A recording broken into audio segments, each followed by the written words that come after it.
Archéophiles, bonjour et bienvenue. Au nord de l'Éthiopie, une ancienne cité oubliée, habitée il y a plus de 1400 ans, a été redécouverte par les archéologues.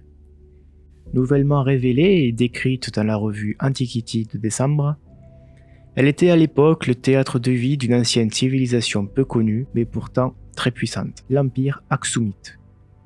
Il dominait l'Afrique de l'Est de 80 avant Jésus-Christ à 825 après Jésus-Christ environ et commerçait avec les principales puissances économiques de l'époque comme l'Empire romain, perse ou chinois.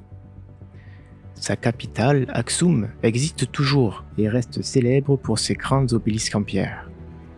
Mais il reste peu de vestiges de cette civilisation. Elle fut précédée d'une société dite pré-aksumite, dont le nom reste inconnu, et qui se serait basée autour du village de Yea, dans le nord de l'Éthiopie. Après avoir discuté avec la population locale, l'archéologue Jake Phillips de l'École des études orientales et africaines de Londres commence à creuser une colline bordant un village. Elle y trouvera des murs en pierre, des restes de bâtiments, des maisons et des ateliers sur 14 hectares sur ce qui finalement s'avérera être un tel, un monticule créé par des ruines. La ville a été surnommée Beta Samati, la maison d'audience, dans la langue locale, le Tigregna. La datation au carbone 14 situe la ville entre 771 avant Jésus-Christ et 645 après Jésus-Christ. Elle était donc habitée pendant la période pré-aksumite, mais également pendant l'essor du royaume d'Aksum jusqu'à son déclin.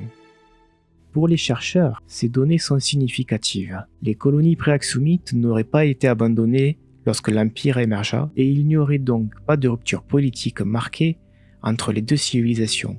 Un grand bâtiment rectangulaire, probablement une basilique de style romain, a aussi été identifié. Sous l'Empire romain, elles étaient utilisées pour l'administration publique et les tribunaux, avant de devenir des lieux de culte chrétien. De son côté, Aksum avait une religion polythéiste, influencé par les traditions du royaume de Saba dans l'actuel Yémen avant sa conversion au christianisme au IVe siècle par le roi Ezana. C'est du moins ce que la tradition éthiopienne relate. La découverte de la basilique confirme que la présence chrétienne au nord-est d'Aksum est arrivée précocement. Par ailleurs, les scientifiques savent depuis longtemps qu'Aksum était une civilisation commerciale majeure grâce à sa position idéale, à proximité de la mer Rouge et de la route commerciale vers l'Inde, où elle exportait l'or, l'ivoire, éléphants et babouins. Des objets retrouvés confirment des échanges et mélanges d'influences étrangères.